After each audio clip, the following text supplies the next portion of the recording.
অমলকান্তি অমলকান্তি যে আমার বন্ধু হয়। স্কুলে আমরা একই সাথে পড়াশোনা করতাম, কিন্তু অমলকান্তি প্রতিদিনই দেরি করে আসতো, কিন্তু সে পড়া পারতো না। কিন্তু তাকে যখন পড়ার কথা জিজ্ঞেস করা হতো, তখনই সে বাইরে জানালা দিয়ে তাকিয়ে থাকতো। তার এই চাহনি আমরা সত্যিই খুব কষ্ট পেতাম।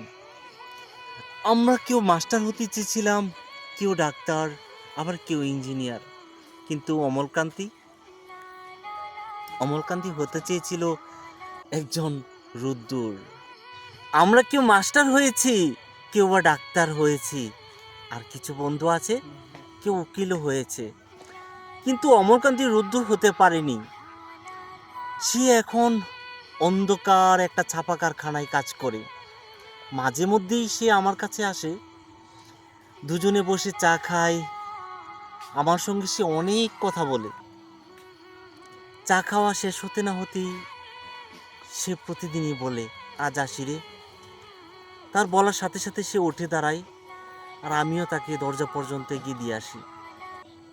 আমাদের মধ্যে যে এখন মাস্টার হয়েছে আর যে ইঞ্জিনিয়ার হয়েছে, সে ইঞ্জিনিয়ার না হয়ে যদি সে উকিলও হতে পারতো।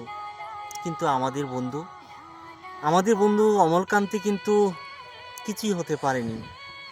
কিন্তু সে রোদ্দুর হতে চেয়েছে। তার এই আফসোস হয়তো কখনোই শেষ হবে না।